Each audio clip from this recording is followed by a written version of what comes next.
قابل احترام ناظرین، رمضان المبارک کے بابرکت مہینہ کے اندر ایک رات ایسی ہے جس کی فضیلت اللہ تعالیٰ نے قرآن مجید میں اس انداز میں بیان فرمائی۔ اللہ تعالیٰ نے فرمایا انا انزلناہ فی لیلۃ القدر وما ادراک ما لیلۃ القدر لیلۃ القدر خیر من الف شہر تنزل الملائکۃ والروح فیہا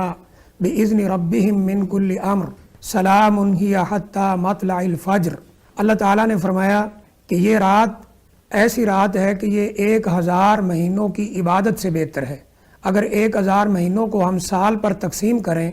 تو یہ 83 ایئرز اور چند مہینے بنتے ہیں۔ یہ ایسی رات ہے جو 83 سال اور اس سے بھی کچھ زیادہ مہینوں کی عبادت کا ثواب اس کے اندر موجود ہے۔ نبی کریم صلی اللہ علیہ وسلم نے فرمایا کہ من قام لیلۃ القدر ایمانا و احتسابا غفر له ما تقدم من ذنبہ، کہ جو انسان لیلۃ القدر کا قیام، لیلۃ القدر کی عبادت 2 شرطوں کو سامنے رکھ کے کرتا ہے، ایک ایمان اور دوسرا احتساب، یعنی اللہ سے ثواب لینے کے لیے ایمان کی حالت میں اپنی زندگی کو بدلنے کے لیے وہ اللہ تعالیٰ کی عبادت کرتا ہے، اللہ تعالیٰ کے حضور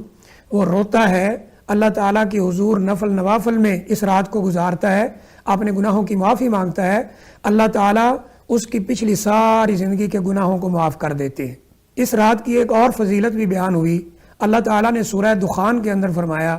کہ انا انزلناہ فی لیلۃ مبارکہ انا کنا منذرین فیہا یفرق کل امر حکیم،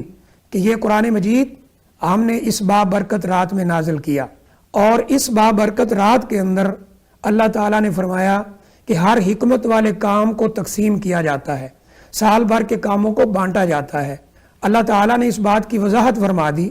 کہ جس رات لوگوں کی قسمت کے فیصلے ہوتے ہیں، ان کے رزق کے فیصلے ہوتے ہیں، اولاد کے فیصلے ہوتے ہیں، سال بھر کے امور کو تقسیم کیا جاتا ہے، وہ لیلۃ القدر ہے جو رمضان المبارک کے اندر آخری عشرے میں آتی ہے۔ اور اس بات سے قرآن مجید نے یہ بھی وضاحت فرما دی کہ یہ رات وہ نہیں ہے جو 15 شعبان ہمارے ہاں معروف ہے، جسے شب برات کہا جاتا ہے، اور اس میں یہ دعویٰ کیا جاتا ہے کہ اس رات اللہ تعالیٰ حکمت والے کاموں کے فیصلے کرتا ہے، لوگوں کی قسمت کے فیصلے کرتا ہے۔ قرآن مجید نے اس رات کا تعین کر دیا کہ یہ لیلۃ القدر ہے، اور اس رات میں قرآن نازل ہوا ہے، اور یہ باب برکت ہے، اور اس میں لوگوں کی قسمت کے فیصلے کیے جاتے ہیں۔ اللہ تعالیٰ اپنے حکمت والے کاموں کے امور کو تقسیم کرتے ہیں۔ مفسرین نے اس آیت کریمہ کی تشریح میں لکھا ہے کہ فیہا یفرق کل امر حکیم،